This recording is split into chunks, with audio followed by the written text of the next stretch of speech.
Salut à tous, j'espère que vous allez bien. C'est la première fois que je fais ce genre de vidéo sur YouTube. Vous me suivez sûrement déjà sur TikTok et du coup vous savez que je suis atteinte de plusieurs maladies. Et c'est de ça qu'on va parler aujourd'hui. Je vais vous faire du coup la frise chronologique un peu de tout mon parcours médical et répondre à toutes les questions qu'on m'a posées sur TikTok depuis que j'en parle, pour essayer d'expliquer le plus facilement possible ce qu'il en est. Donc j'ai ressorti mon petit dossier médical afin de faire le moins d'erreurs chronologiques possible. Je vais sûrement me tromper un petit peu dans les dates, mais bon, c'est pas très grave. Il faut savoir que je suis atteinte du coup de 3 maladies différentes dont je vais parler les unes après les autres, mais qui ont toutes un petit peu un lien. On va commencer par parler donc du facteur 5 Leiden, ensuite de ma thyroïdite d'Hashimoto et après du syndrome des ovaires polykystiques. Du coup, le premier truc dont je vais vous parler, c'est du facteur 5 Leiden. Alors, c'est la dégénérescence du facteur 5 Leiden. En fait, on a été diagnostiqué parce que mon père a fait une phlébite et après une embolie pulmonaire. Donc, une phlébite, c'est le fait d'avoir un caillot de sang dans la jambe qui après est devenu une embolie pulmonaire. Donc, il a été sauvé, tout s'est bien passé. Et en fait, à ce moment-là, du coup, ils ont fait une prise de sang et c'est là qu'ils ont décelé le facteur 5 Leiden. Et vu que c'est une maladie qui est héréditaire et qui se passe du père à l'enfant, du coup, toute la famille a fait la prise de sang. Donc, son père, mon oncle, ont fait la prise de sang. Tout le monde était positif. Nous, on l'a pas fait tout de suite, la prise de sang, parce qu'on était encore très jeunes. Hein. Et en fait, c'est quand ma sœur a voulu prendre la pilule, à ce moment-là, elle a fait la prise de sang parce qu'en fait, c'est une maladie qui en soi ne nous handicape pas au quotidien. Genre, moi, ça ne me fait strictement rien, seulement je ne peux pas prendre certaines hormones. Alors là, je vais dire nimp parce que je ne sais plus, mais je crois que je ne peux pas prendre d'œstrogène. Mais je suis pas sûre, c'est peut-être la progestérone. Enfin bref, il y en a un des deux que je peux pas prendre. Je ne peux pas prendre d'œstrogène ou de progestérone parce que ça réagirait mal avec cette maladie. Donc ma sœur, quand elle a voulu prendre la pilule, il a fallu faire le test pour savoir si elle l'était ou non, pour savoir quelle pilule lui donner. Et c'est là que tout s'enchaîne un petit peu. Parce que du coup, au moment où ma sœur a fait donc cette prise de sang, ils ont vu qu'effectivement elle avait aussi le facteur 5 Leiden. Donc ils lui ont donné la pilule Optimisette parce que c'est la seule pilule qu'on peut prendre parce qu'elle est microdosée et qu'il n'y a pas donc soit de l'œstrogène, soit de la progestérone, je ne sais plus. J'en sais rien. Bref. Et en fait, le facteur 5 Leiden, c'est le fait d'avoir une hypercoagulation du sang, ce qui peut provoquer plus de thrombose ou de phlébite et donc d'embolie pulmonaire. Ce qui fait que bah voilà, si je prends l'avion trop longtemps, je vais mettre des bas de contention. Je suis avertie des signes d'une phlébite, je sais à quoi ça ressemble, donc si jamais un jour ça m'arrive, je saurai le déceler. Et je ne peux pas prendre donc certaines hormones. C'est pour ça que j'ai aussi pris, quand j'ai eu l'âge de prendre la pilule et que je l'ai demandé à ma mère, j'ai aussi fait la prise de sang, on a aussi détecté que j'avais le facteur 5 Leiden et donc j'ai aussi pris la pilule Optimisette. Suite à ça, donc j'ai pris la pilule Optimisette, au début ça se passait bien. Donc ça c'est pour le facteur 5 Leiden. En fait, il y a d'autres effets. Par exemple, ça peut avoir des effets sur le développement embryonnaire, ça peut provoquer des fausses couches aussi vu que ça touche au sang. Mais en soi, c'est pas handicapant au quotidien, seulement c'est une maladie dont il faut avoir connaissance. Et pareil, j'ai pas de traitement. Mon père, lui, il a un traitement à vie quotidien parce que lui, il a déjà fait des phlébites. Moi, sachant que j'en ai jamais fait, je ne suis pas traitée. Et je serai traitée seulement si un jour il m'arrive de faire une phlébite. Donc pour l'instant, j'ai pas de traitement. C'est vraiment une maladie qui m'impacte très peu. Juste, je sais qu'elle est là et j'en ai conscience. Et voilà, si un jour je vais chez le médecin, je vais le dire ou quoi. Mais sinon, c'est pas quelque chose qui m'impacte. Du coup, suite à ça, comme je disais, j'ai pris la pilule Optimisette. Alors, attendez, parce que chronologiquement, je ne me souviens plus. Mais je pense que j'ai pris la pilule avant d'être diagnostiquée de la thyroïdite d'Hashimoto. Et là, on rentre sur quelque chose d'un peu plus compliqué et qui, pour le coup, m'a beaucoup impacté à l'époque. Attendez, je vais vous dire ça parce que du coup, j'ai ressorti tout mon petit dossier médical et tout pour regarder les dates. Donc, alors, j'ai retrouvé les dates. À savoir que moi, comment on m'a diagnostiqué la thyroïdite d'Hashimoto? Donc, c'était en 2016 et j'avais pris quand même pas mal de poids parce que quand je suis arrivée à Metz en 2013, je devais faire 60-70 kg max. Après, en 2016, je sais pas si mon poids est écrit quelque part sur les feuilles, je pense pas. Non. Donc non, il n'y a pas mon poids, donc je devais faire 70 kg en 2013. Et après, j'ai pris du poids. Et à force, un jour, j'ai dit à ma mère, écoute, j'aimerais bien qu'on aille voir le médecin, qu'on aille voir un nutritionniste, quoi. Donc j'ai pris rendez-vous avec mon médecin traitant, qui nous a dit, bah écoutez, avant d'aller voir un nutritionniste, vous allez aller voir un endocrinologue. Et l'endocrinologue, c'est le médecin qui s'occupe de tout ce qui est hormonal, donc de la thyroïde. Donc j'ai été voir un endocrino, qui m'a prescrit une prise de sang large comme le bras. Je vais vous montrer ça vite fait, si je trouve tout. Voilà, donc on avait ça, l'hématologie, tout ça. Enfin, on avait une grosse prise de sang parce qu'on a tout testé. Et ce qui était le plus intéressant, c'était, ce qui permettait de poser le diagnostic à ce moment-là, c'était ma TSH, qui était à l'époque à 13,150 alors que les normes sont entre 0 et 3. Et il y avait aussi une histoire de... Je vais pas la trouver parce que je sais plus comment ça s'appelle. Mais il y a une histoire aussi pour poser le diagnostic de... Ah voilà, anticorps. D'anticorps, donc voilà, anti-TPO, machin. Elle est où? Elle est là. Anticorps antinucléaire ou je sais pas quoi. Et donc j'avais un taux trop élevé. Et c'était ça du coup qui posait le diagnostic avec aussi l'échographie. Donc ma belle échographie de la thyroïde qui est là. On voit pas grand chose, je vous avoue que je ne sais pas où est ma thyroïde dans ce bazar. Mais du coup, le compte rendu a été que la glande thyroïde a une taille normale, nanana, le lobe thyroïdien, blablabla, le lobe thyroïdien, blablabla. On observe un petit kyste de taille centimétrique, nanani, pas de nodule. La thyroïde est hétérogène, blablabla, bref. Un jargon de médecin. Conclusion, thyroïde hétérogène avec hyperactivité au Doppler, compatible avec une hypothyroïdie, kyste centimétrique de l'isthme sans caractère suspect. Voilà, et ça a été posé le 14 mars 2016. Donc le 14 mars 2016, j'avais mon diagnostic de l'hypothyroïdite d'Hashimoto. Et là, a commencé un peu la descente aux enfers, on va dire, à cette époque-là pour moi, parce que c'était clairement le cas. Aujourd'hui, j'ai beaucoup plus de recul sur cette maladie et elle m'impacte beaucoup moins parce que j'ai appris à vivre avec, mais à l'époque, tout ça, c'est des prises de sang que j'ai dû faire, que je faisais toutes les semaines, toutes les 6 semaines, tout le temps, des prises de sang, des prises de sang, des prises de sang, pour essayer d'avoir un taux normal. Mais avant de vous parler de ça, je vais vous parler du coup de l'hypothyroïdite d'Hashimoto en elle-même, pour vous expliquer plus précisément. Du coup, en fait, l'hypothyroïdite d'Hashimoto, c'est une maladie auto-immune. Donc, qui dit auto-immune dit qu'en fait, les anticorps s'attaquent au corps.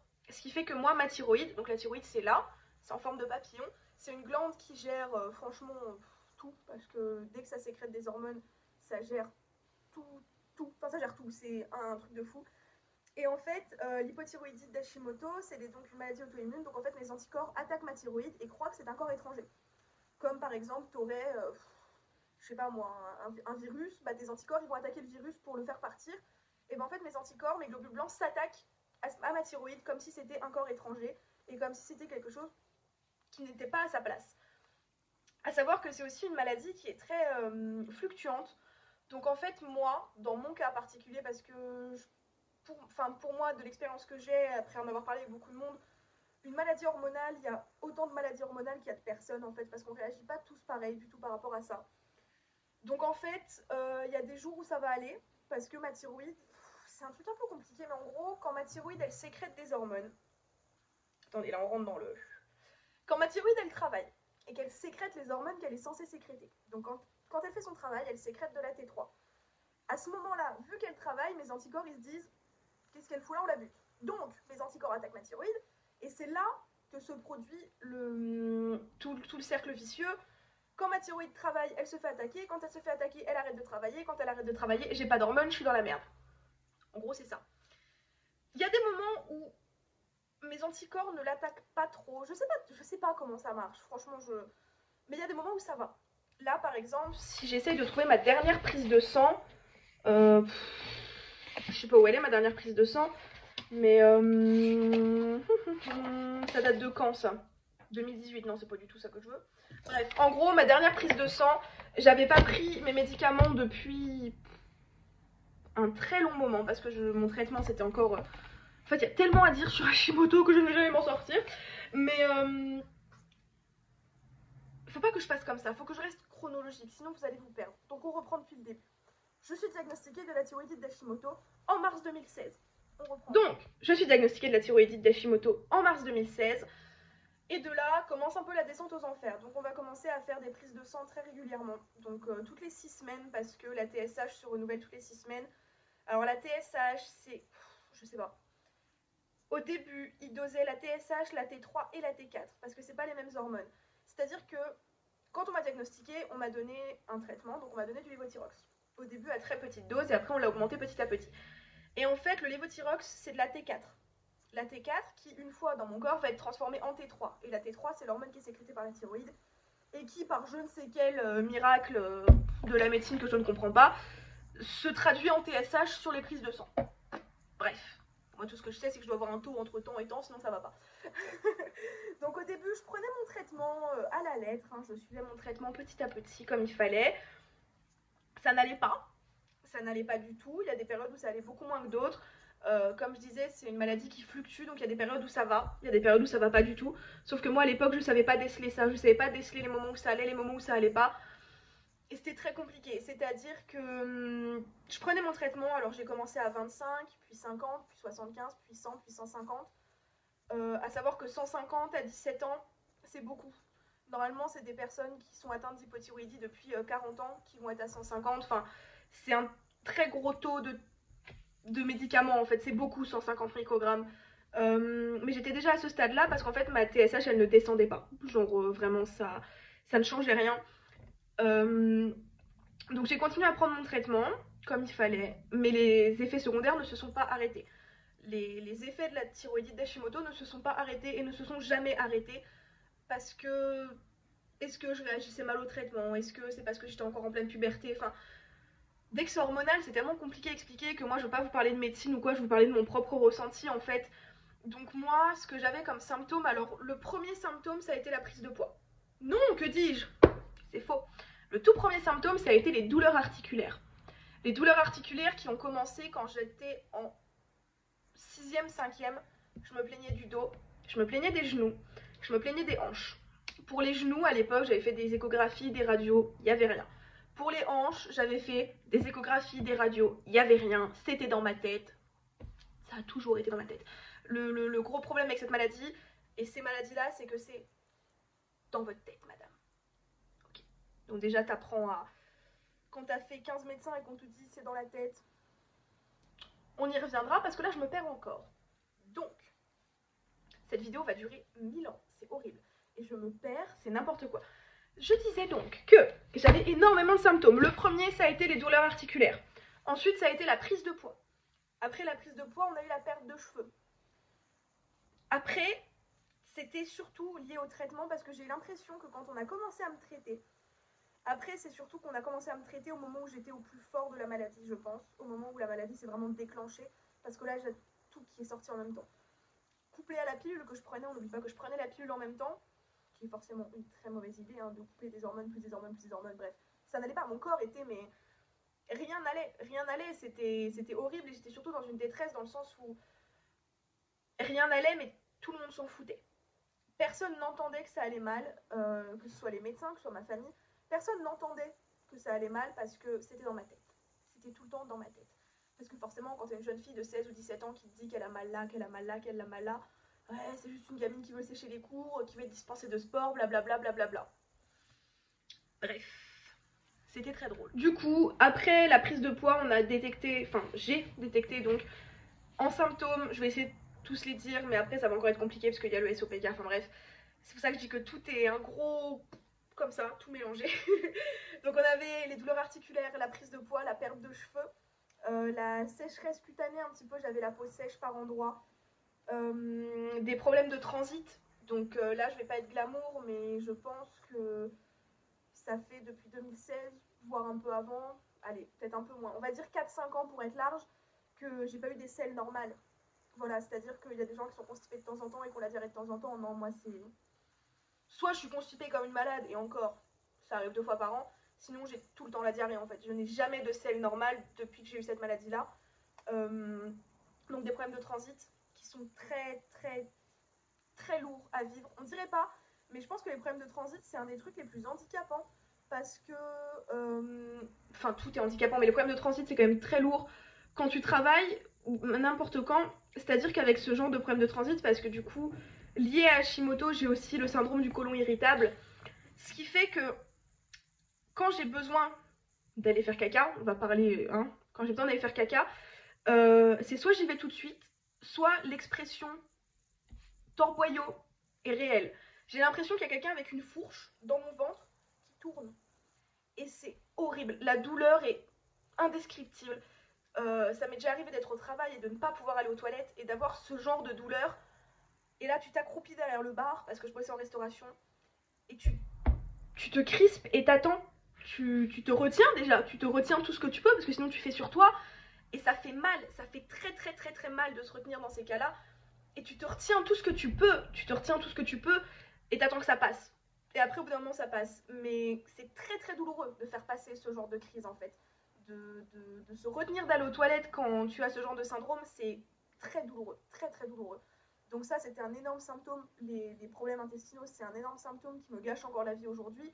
C'est-à-dire que si je bois trop d'alcool ou si je mange un peu trop certaines choses ou que je suis stressée, je peux aller aux toilettes toutes les 20 minutes. Mais réellement, les gens ils se foutent de ma gueule. Hein. Mes copines elles me disent mais Gab, t'as déjà chié aujourd'hui? Ah ouais, mais c'est que la deuxième fois, ça va arriver encore 6 fois aujourd'hui. Au moindre coup de stress, faut que j'aille aux toilettes. C'est un truc de malade, mais on en rigole, mais au moindre coup de stress, genre là, il y a quelqu'un qui va m'appeler, qui va me dire ouais Gab, il y a un problème, je sais pas, mais au moindre truc qui va beaucoup me stresser, mon corps, faut que j'aille aux toilettes. C'est mon corps qui va juste dire, il va pas avoir peur, il va pas pleurer, va aux toilettes tout de suite. Franchement, c'est intenable, on dirait pas, mais c'est intenable comme ça. Après, il y a d'autres symptômes, donc il y a les problèmes de sommeil aussi. Quand je parle de problèmes de sommeil, je parle surtout de problèmes de fatigue, à savoir que j'avais des périodes où je dormais très très mal. Il y a des périodes où je dormais très très mal. J'avais beaucoup de mal à m'endormir, je me réveillais tout le temps, mais surtout la fatigue. La fatigue, c'est aussi quelque chose que les gens ne comprennent pas. En fait, tout ce genre de maladie, les gens ne le comprennent pas. Mais la fatigue, c'est très difficile d'expliquer aux gens ce que c'est que d'être fatigué, d'avoir de la fatigue chronique. C'est-à-dire que je peux me réveiller à 9h du matin, faire une sieste après de 10h à midi, manger, me redormir de 14h à 18h, me lever, manger, aller promener les chiens et refaire une nuit jusque demain 9h sans aucun problème. Je m'endors dans le bus, je peux m'endormir debout. Enfin, quand je suis vraiment fatiguée, tu peux pas lutter contre en fait. Tu as besoin de dormir 20 heures par jour, ça dépend, mais tu peux pas aller contre ce besoin de dormir. Et ça, c'était un symptôme qui était très handicapant aussi quand j'étais au lycée notamment, quand je travaillais, enfin, surtout à l'époque où j'étais en fait sous traitement.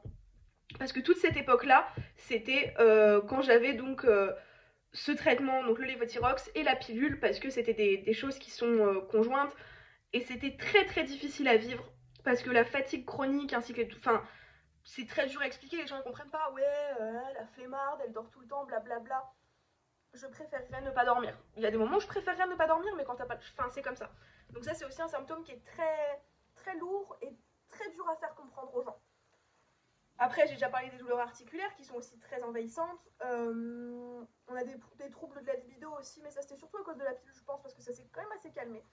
Mais du coup, on va parler de sécheresse intime aussi, tant qu'on y est, parce que du coup, la lubrification naturelle, zéro, rien du tout. Donc ça, c'est pas encore trop embêtant, mais ça en fait partie. Donc la perte de cheveux, comme je l'ai dit, à l'époque, j'avais un trou là derrière, je faisais de l'alopécie. Les gens souvent ils se moquent de moi parce que je rase mes sourcils, mais à savoir que je les rase ou pas, ça change pas grand chose parce que je n'ai plus de poils ici. Hein. J'ai plus de sourcils à la queue de mes sourcils, ça n'existe pas. Donc l'alopécie, la perte des poils, l'irritabilité aussi. Ça c'est quelque chose dont on parle peu, mais qui est un énorme symptôme aussi, c'est que l'irritabilité, parce que je ne vais pas parler d'hypersensibilité parce que je ne suis pas diagnostiquée hypersensible, l'irritabilité c'est s'énerver pour rien. Quand je dis irritabilité, c'est partir au quart de tour. Je veux dire, mais c'était des proportions astronomiques que j'essaye encore de gérer aujourd'hui. Je suis suivie psychologiquement pour ça. C'est des crises de nerfs à se taper la tête contre les murs parce que j'avais loupé mon trait d'eyeliner. Mais quand je vous dis me taper la tête contre les murs, c'était me taper la tête contre les murs parce que j'avais loupé mon trait d'eyeliner. C'était me mordre, c'était taper des gens, mais sans aucune raison. C'était un truc un coup de vent dans les cheveux qui me plaisait pas et je pétais un plomb. Mais maintenant, je gère beaucoup mieux la maladie maintenant. Donc je vous parle vraiment de l'époque où j'étais plus jeune. Mais l'irritabilité, c'était très chaud. La dépression, entre guillemets, parce que pareil, c'est pas un diagnostic de dépression qui est posé, mais c'est des phases de déprime intenses. Tu sais pas pourquoi, rien ne va. Rien ne va. Moi, parfois, mon copain, je le regarde, puis je lui dis, je suis triste. Mais qu'est-ce qu'il y a? Je sais pas. Il me dit, mais tu penses à quoi? Ah, mais je pense à rien. Mais ça ne va pas. Tout va mal. Tout va mal. C'est horrible. Rien ne va. T'es dans le pire mood qui puisse exister. T'as envie de mourir, littéralement. Mais tu sais pas pourquoi. Y a pas de raison. Y a aucune raison au fait que t'ailles mal. Et pourtant, t'es au 36e dessous. Et ça arrivait aussi très régulièrement. Et c'était très dur à gérer parce que en fait il faut avoir un entourage qui est solide comme un roc pour gérer ce genre de fluctuations, parce qu'il y a des jours où tout va bien Et il y a des jours où tu es au 36e dessous et les gens ne comprennent pas pourquoi et ne savent pas comment t'aider surtout. Ils savent pas quoi faire. Comment aider une personne qui hier allait si bien et aujourd'hui est au bout de sa vie à la limite du suicide. C'est ultra dur à gérer pour la personne, mais c'est ultra dur à gérer pour l'entourage aussi. Il faut un entourage ultra compréhensif. Et c'est très dur. Après, qu'est-ce qu'on a d'autre comme symptômes? Je pense que j'ai cité les symptômes les plus importants. C'est surtout des symptômes du coup voilà, qui sont pas visibles par les autres en fait. C'est pas. Les gens savent pas, quand on te regarde dans la rue, on sait pas que t'es malade. Quand on te parle, on vient de te rencontrer, on sait pas que t'es malade. Mais il y a aussi les douleurs articulaires qui sont très handicapantes. Très handicapantes, par exemple. Dernier exemple en date, parce que les douleurs articulaires m'ont lâché, mais pas complètement. Je vais faire de la moto, et au bout de 45 minutes, si jamais j'ai le malheur de vouloir dire merci à une voiture qui m'a laissé passer, je vais me retrouver à pleurer dans mon casque parce que ma hanche s'est littéralement bloquée. Mais quand je dis bloquée, c'est bloqué. C'est-à-dire que je suis montée sur ma moto et je sais pas ce que j'ai fait. Je suis pas montée de la bonne manière, je suis pas montée comme d'habitude. Et ma hanche, elle s'est bloquée. Mais là, t'es debout sur la moto, t'essaies de tendre la jambe et tu te retiens de gueuler, quoi. C'est des douleurs qui sont vives. Quand j'étais plus jeune, je marchais et d'un coup, je pouvais plus. Je pouvais plus marcher, c'était pas possible. Il fallait que je m'arrête. Tellement j'avais mal aux hanches, tellement j'avais mal aux genoux, tellement j'avais mal au dos.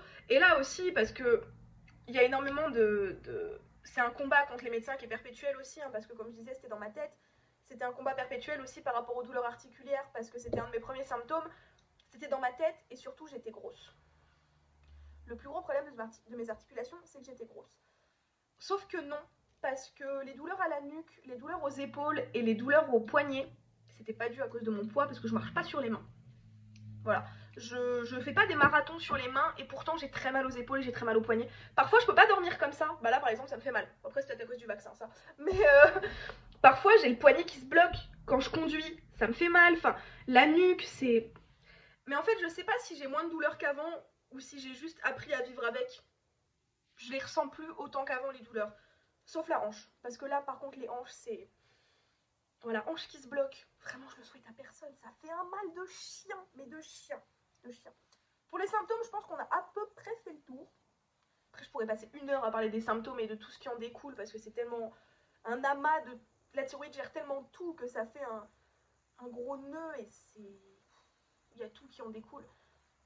Donc, à cette époque-là, j'avais tous ces symptômes-là qui étaient décuplés, parfois plus, parfois moins, parfois tout en même temps, parfois pas. Un gros bordel. Je vivais chez ma mère, j'étais encore scolarisée, c'était vraiment la pire période pour vivre avec la maladie. Et surtout, j'étais traitée. Donc je prenais du lévothyrox. Le lévothyrox, donc c'est de la T4, qui est transformé ensuite par le corps en T3 et qui est censé du coup remplacer la thyroïde. Sauf que moi, le lévothyrox, ça n'allait pas.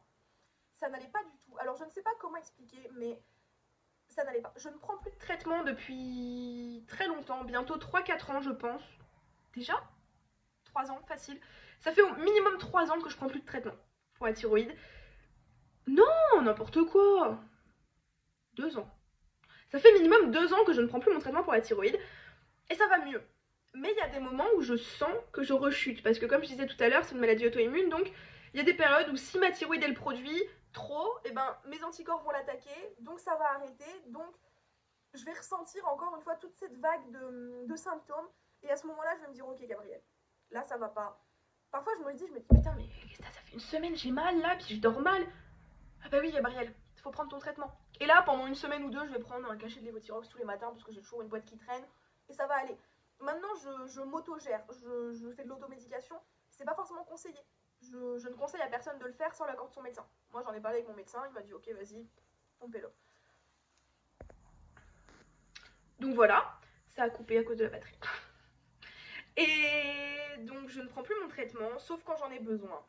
À savoir que du coup, à l'époque, alors, quand j'étais sous lévothyrox 150, donc c'est le max, non, le maximum que j'ai eu c'était 175. Donc quand j'étais sous lévothyrox 175, un jour j'ai été faire ma prise de sang, et c'était mon médecin, c'était un médecin remplaçant. Bah voilà, je l'ai juste ici sous les yeux. C'était le 19 juillet 2017. J'étais à lévothyrox 175.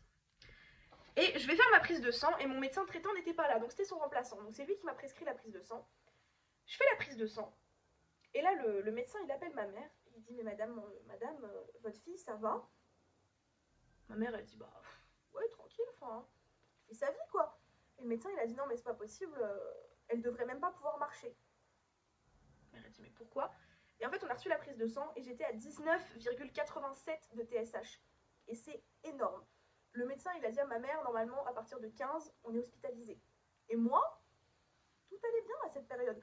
Genre vraiment, je me souviens d'avoir dit à ma mère, mais non, ça va. Genre vraiment, à cette période-là, ça allait bien. Et là, j'étais pourtant au traitement le plus fort donc, que j'ai pris. Et donc, c'était ultra frustrant de se dire, ok, donc là, je suis au max du traitement pour l'instant, mais je suis aussi au max de ma TSH. Genre, même quand j'avais pas de traitement, j'avais une meilleure TSH. C'est pas logique. Et depuis que j'ai arrêté le traitement, déjà, j'ai moins d'effets secondaires, enfin, j'ai moins de symptômes, je me sens mieux et ma TSH est bonne. Ma dernière prise de sang, je l'ai pas sous les yeux, mais ma TSH, elle était à 1,45, je crois. Parfait, dans les clous. Oh, dans les clous, légèrement haut, mais top. J'ai eu un gros bug de téléphone, donc je vais faire la suite dans une autre vidéo, comme ça fera des vidéos plus courtes. Donc je vous parlerai plus précisément du SOPK dans une prochaine vidéo, si vous le souhaitez. J'espère que ça vous a plu, n'hésitez pas à me poser des questions. Voilà, merci beaucoup, bisous.